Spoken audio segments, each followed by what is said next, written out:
Kebiasaan burukmu mana yang harus ditinggal? Contoh, suka berhutang.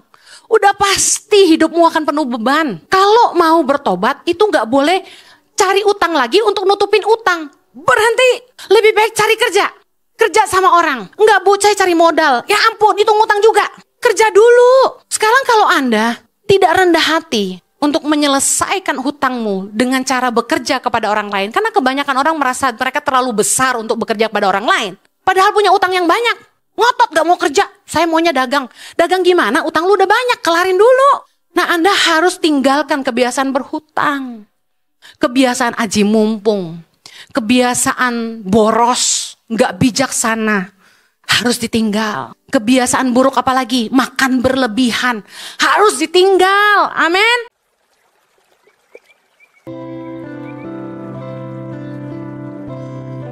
Saya akan khotbah tentang kontainer kehidupan. Khotbah ini terinspirasi ketika kami dalam suatu perjalanan ada mobil box di depan kami yang tulisan di belakangnya adalah ternyata cintamu gak seberat muatanku. Langsung Roh Kudus bicara sama saya. Dalam hidup ini nih kita harus punya kasih yang cukup untuk mengasihi orang-orang di sekitar kita. Amin. Karena semua orang datang dengan berbagai muatan.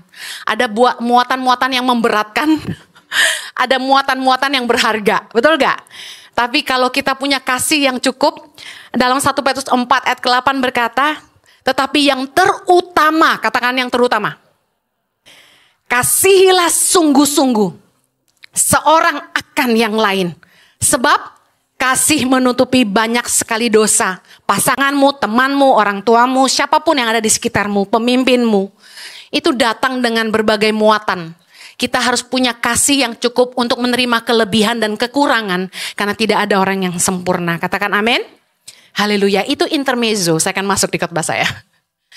Hidup manusia itu seperti kontainer yang membawa berbagai macam muatan dalam kehidupan. Setiap orang datang dengan muatan mereka masing-masing.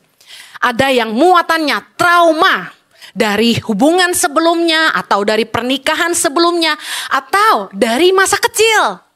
Ada yang muatannya itu tanggungan. Mungkin tanggungannya itu orang tuanya, atau adik kakaknya yang harus dihidupi, atau anak-anak dari pernikahan sebelumnya. Ada yang muatannya terlahir dengan disabilitas, terlahir dengan penyakit bawaan, penyakit mental, kelemahan fisik, dan lain-lain. Kemudian ada yang muatannya itu hutang. Hutang harus dibereskan sebelum menikah. Anak-anak muda katakan amin. Karena kalau sudah nikah, hutang satu orang bisa jadi hutang bersama. Jadi sebaiknya jujurlah sebelum menikah. Bereskan hutang.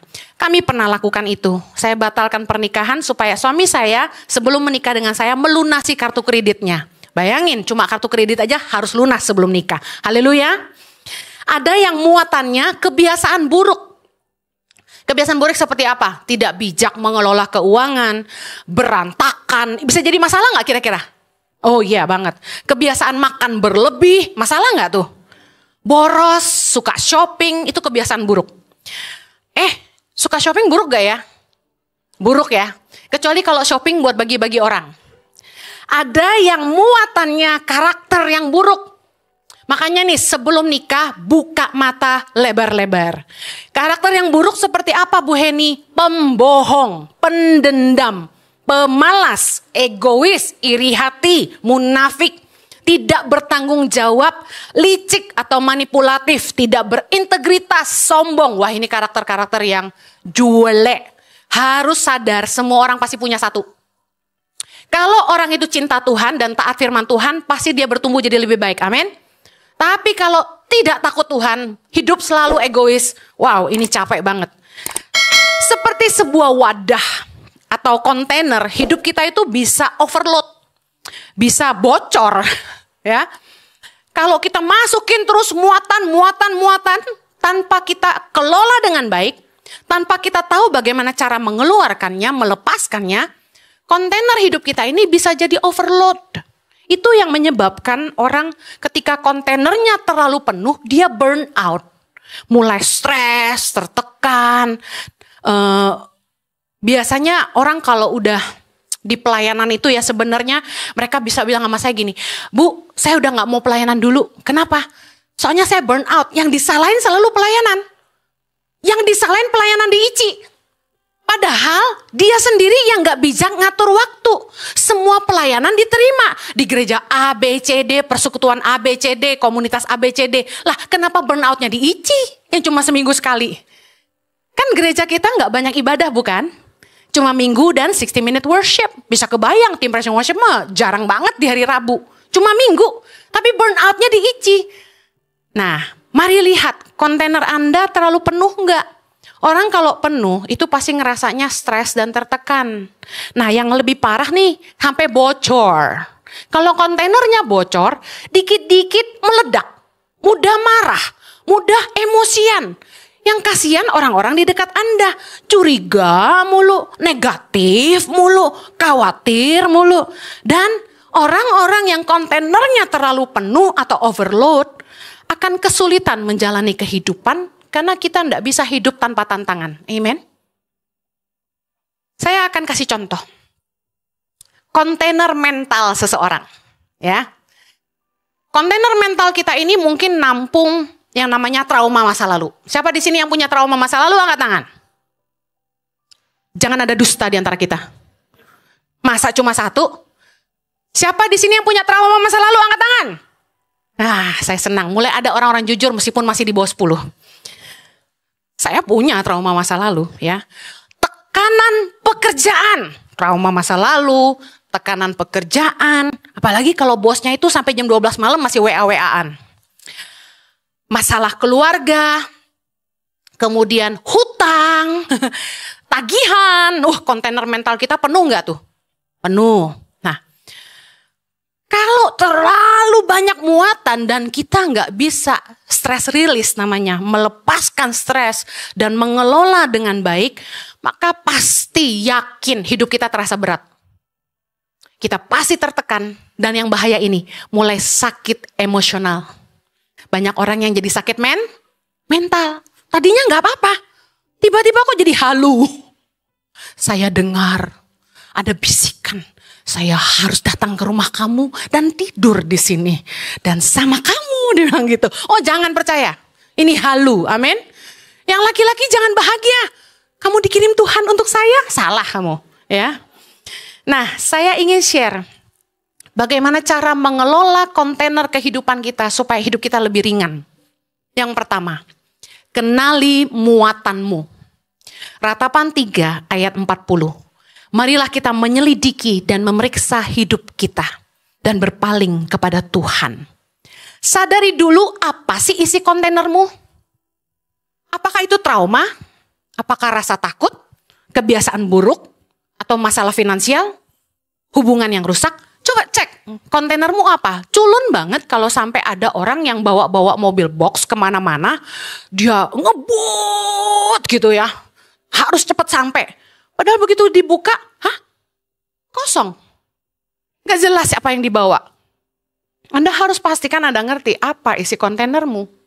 Nah, dengan kesadaran itu, Anda bisa mulai tahu mana yang penting untuk disimpan, mana yang harus dibuang, mana yang harus dikeluarkan.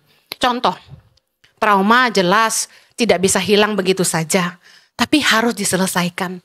Berdamai dengan diri sendiri, belajar menerima diri sendiri, menghargai diri sendiri, melepaskan pengampunan, dan lain sebagainya. Begitu kita kenal, oh kayaknya gue kayak gini nih karena trauma deh, contohnya gitu. Atau Anda mulai mengenali isi kontainermu itu apa? Selalu curigaan. Kenapa ya aku suka curiga? Mulai dicek isi kontainernya. Oh, punya pengalaman diselingkuhi, dihianati. Ya udah beresin. Karena kalau Anda enggak beresin, Anda memulai hubungan yang baru dengan siapapun, selalu curiga sama orang. Sedangkan enggak semua orang sama. Setuju, katakan amin. Yang pertama, kalau Anda mau kontainermu lebih ringan, Anda harus kenali muatanmu apa, supaya Anda tahu mana yang harus disimpan, mana yang harus dikeluarkan. Yang kedua, berbagi beban. Katakan berbagi beban. Muatan kita akan terasa sangat berat kalau kita pikul sendirian. Bagaimana kita berbagi beban? Yang pertama, datanglah kepada Tuhan, sumber hikmat, kekuatan, dan kelegaan. Katakan amin. Ayub 12 ayat 13, kita baca yuk. Tetapi pada Allah lah hikmat dan kekuatan. Dialah yang mempunyai pertimbangan dan pengertian. Ingat, kalau Anda lagi stres, gak tahu mesti bikin apa, ambil ke kanan atau ke kiri, datang nomor satu tuh bukan sama pendeta, tapi sama Tuhan. Karena pada Tuhanlah ada hikmat, ada kekuatan, ada kebijaksanaan, pertimbangan, dan pengertian. Yang bikin kita tadinya nggak ngerti, butek, tiba-tiba jadi terang mata hati kita. Oh, gua harus gini. Oh, gua harus gitu. Pak, Tuhan tuh luar biasa. Amen. Bahkan saya teringat dalam Matius 11 ayat 28. Yesus berkata, marilah kepadaku yang semua yang letih lesu dan berbeban berat. Aku akan memberi kelegaan kepadamu. Anda gak akan bisa lega hanya karena party-party. Anda gak akan bisa lega hanya dengan mabuk-mabuk. Anda gak akan bisa lega kalau Anda main judi. Malah yang ada Anda nambah utang. Anda gak bisa lega hanya dengan liburan aja. Anda gak bisa lega kalau bukan itu datang sama Tuhan. Yesus bilang, datanglah kepadaku semua yang letih lesu dan berbeban berat, aku akan memberikan kelegaan. Makanya datang yuk ke 60 Minutes Worship tiap hari Rabu jam 19.30 di tempat ini. Itu penyembahan yang kita naikkan 50 menit. Dan khotbah di akhir hanya 10 menit saja. Itu betul-betul the best of the best menurut saya. Personally, saya minta suami saya bikin ibadah itu. Saya yang desain formatnya. Dan saya menyadari kita butuh hadirat Tuhan yang menyegarkan, menguatkan, dan memulihkan kita. Amin. Dan waktu kita ngalamin ketemu Tuhan, itu benar-benar roh Tuhan tuh bisa ngasih hikmat. Dan yang paling pasti gini, waktu kita nangis tumpah-tumpah, pulang tuh lega. Dan hadiratnya yang menjamah kita itu sungguh-sungguh kekuatan. Pulang tuh refresh, renew. Makanya ibadahnya dibikin Rabu. Karena kalau Anda hari Minggu udah semangat, Senin masih kuat sedikit, Selasa mulai kendor sedikit, Rabu dikuatin lagi. Haleluya.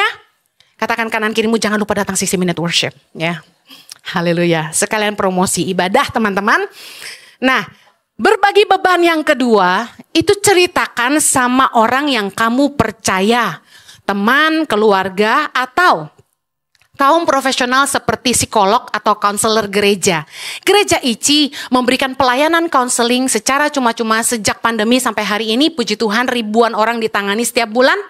Anda butuh berbagi. Tapi ingat, Anda harus datang sama orang yang bijaksana dan takut akan Allah. Kalau lagi berbeban berat, jangan datangnya ke teman-teman yang gak kenal Tuhan.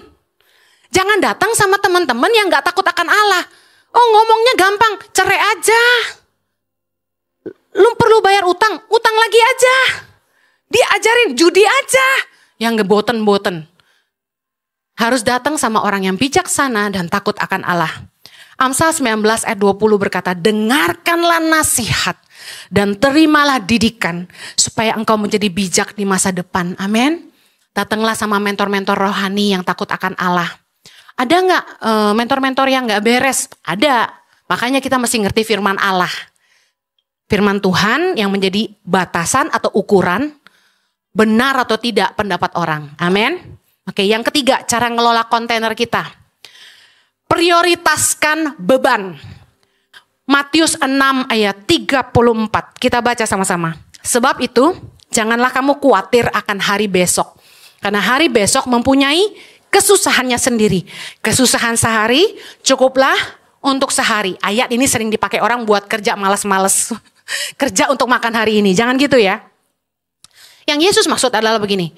Enggak semua beban kita harus kita selesaikan sekaligus hari ini. Orang anak masih kuliah semester 3 udah mikirnya nanti kalau dia lulus kerja apa ya, masih jauh banget. Kesusahan sehari cukup untuk sehari. Baru umur 40 udah mikir, ntar kalau gue umur 50 ditinggal suami karena udah gendut dan keriput gimana ya? My God, sabar, bagus sih. Jadi mulai jaga diri dari sejak 40, makan dijaga, olahraga sehat, dan selalu pakai masker tiap malam, amin.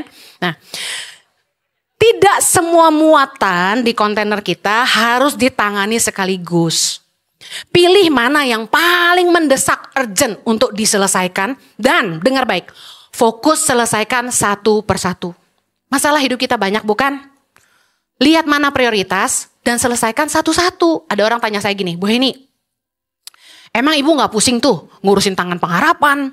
Segede gitu, dari mulai Nias, Mentawai sampai ke Papua, mulai dari Halmahera, Ambon sampai ke NTT. Saya bilang enggak pusing. Kenapa? Hadapin masalah satu-satu. Ada center mana yang bermasalah dan perlu ketemu saya? Ada leader mana yang punya masalah ketemu saya? Kan nggak mungkin tiba-tiba semua leader bermasalah gitu. Kan satu-satu kita selesain. Kalau kita berusaha menyelesaikan semua masalah sekaligus, kita akan stres. Masalah itu selesaikan satu-satu. 1 Korintus 10:13, Tuhan berkata bahwa Allah itu setia. Dia tidak akan membiarkan kita dicobai melampaui kekuatan kita. Amin. Dan pada waktu kita dicobai, Tuhan akan memberikan kita jalan keluar supaya kita bisa menanggungnya. Percaya deh, masalah sebesar apapun di hidupmu, kalau kamu tanggung bersama dengan Tuhan, ada kekuatan. Yang keempat, cara mengelola kontainer hidup kita supaya lebih ringan. Buang kebiasaan buruk dan tinggalkan dosa. Katakan sama-sama. Buang kebiasaan buruk dan tinggalkan dosa. Ibrani 12 ayat yang pertama. Kita baca yuk. Karena kita mempunyai banyak saksi bagaikan awan yang mengelilingi kita. Marilah kita menanggalkan semua beban dan dosa yang begitu merintangi kita. Dan berlomba dengan tekun dalam perlombaan yang diwajibkan bagi kita. Yesus juga berpesan dalam Yohanes 5 ayat 14. Dia bilang gini, engkau telah sembuh, jangan berbuat dosa lagi supaya padamu jangan terjadi yang lebih buruk. Nah, orang kalau mau pulih, itu dia gak boleh balik ke dosa lagi. Karena akan jadi lebih buruk nanti keadaannya, Yesus bilang. Kalau Anda sudah dipulihkan, jangan balik lagi. Amin. Karena dosa itu membuat kita hilang damai sejahtera. Dosa membuat kita hilang sukacita. Dan dosa membuat kualitas kita turun. Dosa membuat kita kehilangan semua yang mungkin kita punya di hidup kita. Dosa akan membawa kita kepada kehancuran dan kebinasaan. Tinggalkan dosa. Kenapa sih suka hidup dalam dosa? Tinggalin. Dosa dan beban harus dibuang. Nah, tinggalkan kebiasaan buruk yang menjadi muatan yang bikin kontainer hidup jadi berat. 1 Korintus 10 ayat 23 berkata begini, kita baca. Segala sesuatu diperbolehkan, benar. Tetapi bukan segala sesuatu berguna. Segala sesuatu diperbolehkan, benar. Tapi bukan segala sesuatu membangun. Dan ujilah apa yang berkenan kepada Tuhan. Yuk, tinggalkan segala sesuatu yang tidak berkenan kepada Tuhan. Tinggalkan segala sesuatu yang tidak membangun dan tidak berguna. Artinya nggak nambah nilai di hidup kita. Kebiasaan burukmu mana yang harus ditinggal? Contoh, suka berhutang. Udah pasti hidupmu akan penuh beban. Kalau mau bertobat, itu nggak boleh cari utang lagi untuk nutupin utang. Berhenti. Lebih baik cari kerja. Kerja sama orang. Nggak Bu, saya cari modal. Ya ampun, itu ngutang juga. Kerja dulu. Sekarang kalau Anda tidak rendah hati untuk menyelesaikan hutangmu dengan cara bekerja kepada orang lain. Karena kebanyakan orang merasa mereka terlalu besar untuk bekerja kepada orang lain. Padahal punya utang yang banyak. Ngotot gak mau kerja, saya maunya dagang. Dagang gimana? Utang lu udah banyak, kelarin dulu. Amen. Nah, Anda harus tinggalkan kebiasaan berhutang. Kebiasaan aji mumpung. Kebiasaan boros, gak bijaksana. Harus ditinggal. Kebiasaan buruk apalagi, makan berlebihan, harus ditinggal. Amin. Aduh, saya sama Pastor Jojo dapat cobaan kemarin, dikirim makanan Manado yang enak banget. Saya langsung berbagi dengan staf di kantor. Kalau enggak kita gendut sendiri. Katakan kanan kirimu, punya makanan enak harus dibagi. Yuk. Jangan serakah. Kunci tidak terlalu gemuk adalah selalu berbagi. Jadi gemuknya bareng-bareng. Tapi olahragalah. Amin. Saya mencoba berhenti konsumsi obat diet itu sejak tahun lalu. Saya tahu diet tuh gak gampang karena saya ngalamin. Perasaan makan dikit, Tapi badan makin ngembang ketika kita lepasin obat. Kenapa tuh bisa begitu? Karena hormonal. Cewek kalau udah mendekati 50 nih memang aneh-aneh badannya gitu. Beda-beda orang ya. Ada yang beranak 5, kurusnya minta ampun. Sampai ngiri saya. Asalkan suami saya tetap setia, sebenarnya saya nggak masalah. Bener. Masalahnya dia suka ngomong sama saya, sama perempuan-perempuan di depan saya, kok kamu makan banyak tetap langsing sih gitu. Jadi kayak menyengat gitu. Jadi saya berusaha kurus, saudara. Saya udah marahin perut saya setiap hari. Kamu jangan makin besar dong, saya udah gak makan nasi, kok kamu makin besar gitu kan. Sampai saya treadmill sehari 2 kali Bapak Ibu. Demi cintaku padamu. Treadmill pun ku tempuh. Awas lu gak setia sama gue udah berusaha kurus nih. Haleluya. Yuk, lihat kebiasaan buruknya apa. Masing-masing pasti punya kebiasaan buruk, benar gak? Berantakan.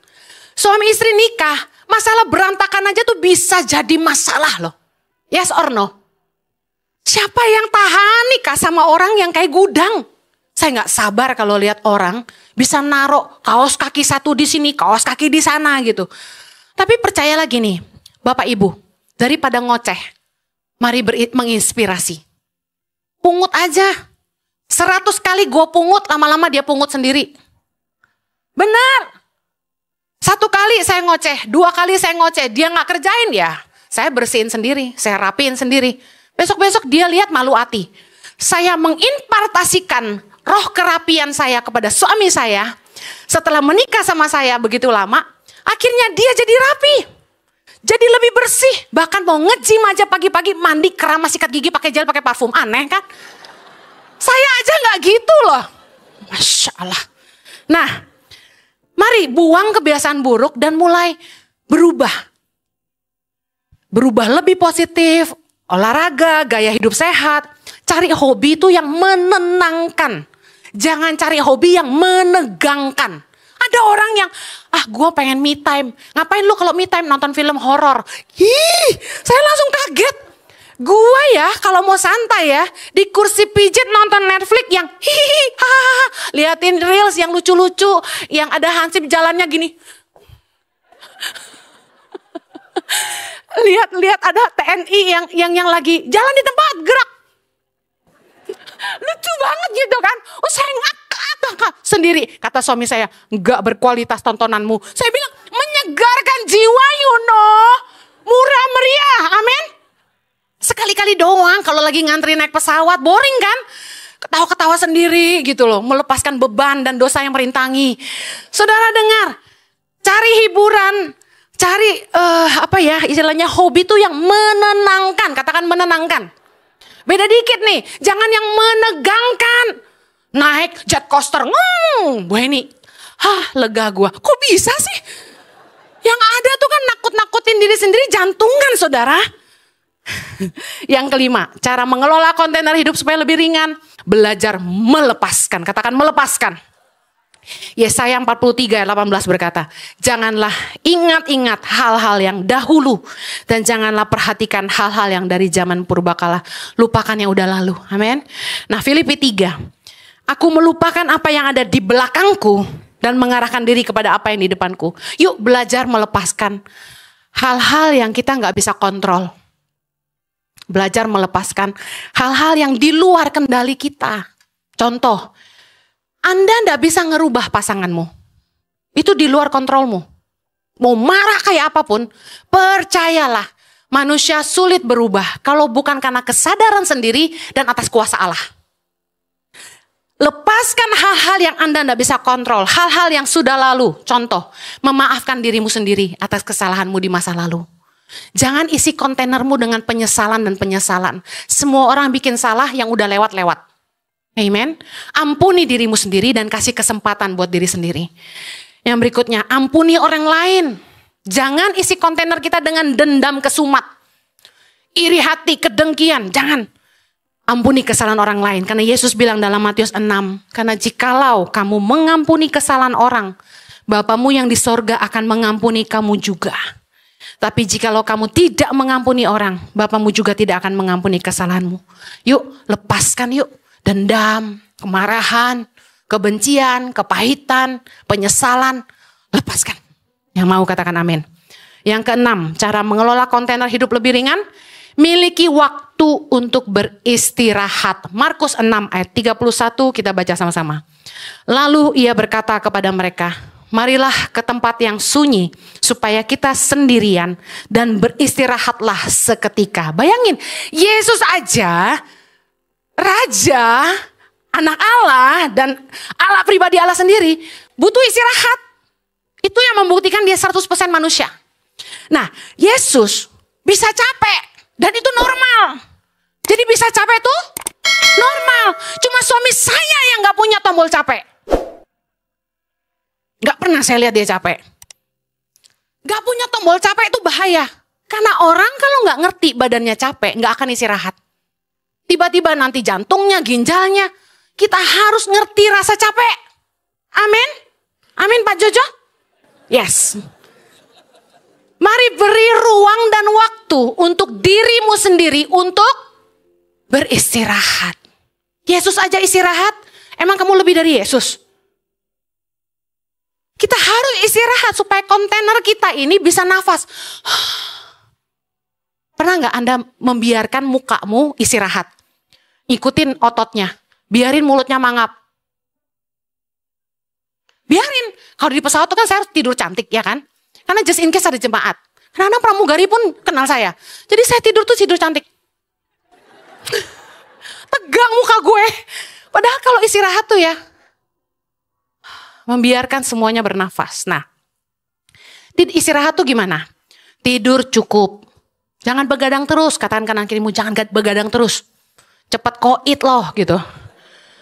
Terus pergi liburan. Nah. Pergi liburan, bukan kerja. Liburan. Beda kalau Jojo Heni bawa grup ke Israel, Turki dan lain-lain. Itu kerja saudara. Ya, liburan. Nah, ingat tujuan liburan itu melepas beban. Katakan melepas beban. Karena itu jangan nambah beban. Gimana cara nambah beban? Liburan yang mahal-mahal. Yang over budget. Gesek kartu kredit. Orang-orang duwe wis gak usah kemana-mana. Turun nang rumah. Nonton aja di TV. Amin. Potato couch. Di kamar. Di sofa. Liburan. Itu liburan namanya. Melakukan hal yang Anda nikmati. Bahasanya me time. Saya sama Jojo tuh selalu memberi ruang kepada satu sama lain untuk sendirian. Makanya istri-istri jangan terlalu ewet. Jangan terlalu cerewet. Bapak-bapak juga. Karena ada laki-laki yang lebih cerewet dari perempuan. Bapak-bapak juga jangan terlalu cerewet. Penat. Aduh Masya Allah. Saya tuh kalau dengerin orang ngomong gak berhenti gitu ya. Saya langsung gini. Stop. Aku sudah gak tahan. Berhenti. Di rumah kami. Itu sunyi. Jojo di kamar sendirian. Dari pagi sampai malam. Baru malam bareng-bareng di atas. Tapi kami ketemu makan siang, makan malam gitu. Tapi masing-masing punya ruang. Saya di bawah. Siapin firman. Bisa berjam-jam dari pagi sampai sore. Sekali-kali break, ngobrol sama anak. Kami memberi waktu. Itu kita perlu rest. Anda dikelilingi orang terus yang selalu demanding sama Anda. Yang pengen foto lah, yang pengen konselingnya.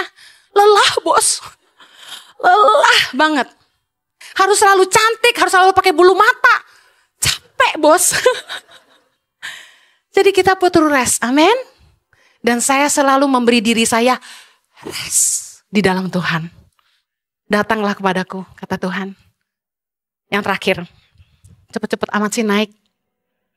Udah waktunya ya. Cara mengelola kontainer hidup supaya lebih ringan. Miliki support system. Kita perlu punya lingkungan yang sehat. Komunitas. Makanya join komici. Tanya kanan kiri, udah komsel belum? Ayo, kita butuh teman-teman yang sehat. Mentor yang sehat. Dan pastikan Anda butuh orang-orang yang bisa menolong Anda dengan problem di hidup Anda. Galatia 6 ayat kedua. Bertolong-tolonganlah menanggung bebanmu. Demikianlah kamu memenuhi hukum Kristus. Ibrani 10 ayat 24 berkata, marilah kita saling memperhatikan. Supaya kita saling mendorong dalam kasih dan dalam pekerjaan baik. Janganlah kita menjauhkan diri dari pertemuan-pertemuan ibadah kita.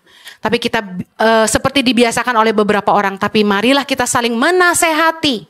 semakin giat melakukannya menjelang hari Tuhan yang mendekat.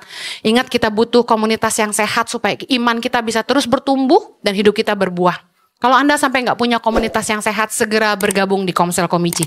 Saya akhiri. Hidup manusia seperti kontainer yang menampung berbagai muatan kehidupan. Kita harus rilis dan mengelolanya dengan baik. Gimana caranya? Saya ulangi, yang pertama, kenali muatanmu. Yang kedua, berbagi beban. Ingat, cari orang yang bisa dipercaya dan takut akan Allah. Yang ketiga, prioritaskan beban. Mana yang paling penting untuk diselesaikan dan selesaikan satu-satu. Yang keempat, buang kebiasaan buruk dan tinggalkan dosa. Yang kelima, belajar melepaskan pengampunan, melepaskan kebiasaan buruk dan lain-lain. Yang keenam, miliki waktu untuk istirahat. Yang ketujuh, miliki support system. Tuhan memberkati. Kita berdoa. Bapa di sorga, terima kasih untuk kebenaran firman-Mu. Kami berdoa agar hidup kami bisa lebih bijaksana. Kami bisa mengelola kontainer kehidupan kami. Tolong kirim orang-orang yang takut akan Tuhan. Orang-orang yang mengasihi kami dan bisa dipercaya untuk menolong kami. Dan juga kami mau datang kepada Tuhan, sumber kekuatan, sumber hikmat, dan sumber kelegaan kami. Terima kasih Tuhan. Kami mau mengampuni semua orang yang bersalah kepada kami. Berkati umat-Mu, supaya firman-Mu ini boleh tertanam dalam hati mereka yang baik. Di dalam nama Yesus kami berdoa. Amen.